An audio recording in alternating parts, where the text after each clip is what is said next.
அனைவருக்கும் மதிய வணக்கம். நம்ம ஈட்டிம்பட்டியில் ஊராட்சி ஒன்றிய தொடக்க பள்ளியில் இது மாதிரி ஒரு ஆண்டு விழா நடக்கிறது இதுதான் முதல் முறைன்னு நினைக்கிறேன், இல்லை இரண்டாவது முறை. அப்போ பார்த்தீங்கன்னா இதுக்கு முன்னாடிலாம் இது மாதிரி ஆண்டு விழாக்கள்லாம் பெரும்பாலும் நடக்காது. எங்கே நடக்கும் அப்படின்னு பார்த்தீங்கன்னா அந்தந்த கிராம பகுதியில் ஒரு கோயில் திருவிழா அது மாதிரி தான் நடந்துட்டு. இப்போ ஸ்கூல் அளவுலேயே இது மாதிரி உங்களுக்கு உங்கள் குழந்தைகள் உற்சாகமாக விளையாடுறதுக்கும் அதே போல் படிக்கிறதுக்கு பல்வேறு வசதிகளை தமிழ்நாடு அரசாங்கம் செஞ்சுக்கிட்டே வருது. இதில் பெரும்பாலும் பார்த்தீங்கன்னா காலை உணவு திட்டம் அப்படின்னு கொண்டு வந்தாங்க. அது ஒரு சிறப்பான திட்டம்.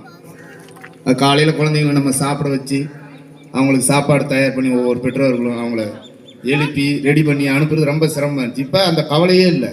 காலையில் எழுந்திரிச்சோன்னா குழந்தைங்களை ரெடி பண்ணி அனுப்பிவிட்டா போதும், இங்கேயே சாப்பிட்டுக்கிறாங்க.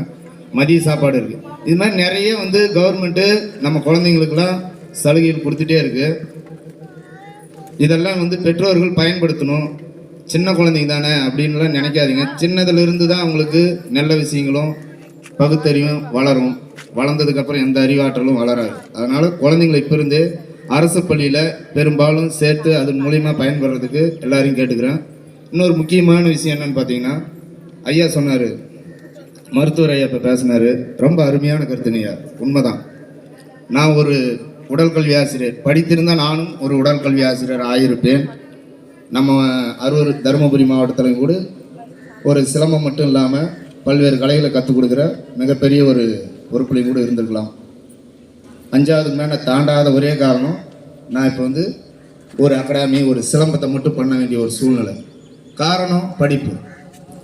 இதை ஏன் நான் இந்த இடத்துல சொல்கிறேன்னா, பிள்ளைகளை முதல்ல படிக்க விடுங்க, 2வது விளையாட விடுங்க.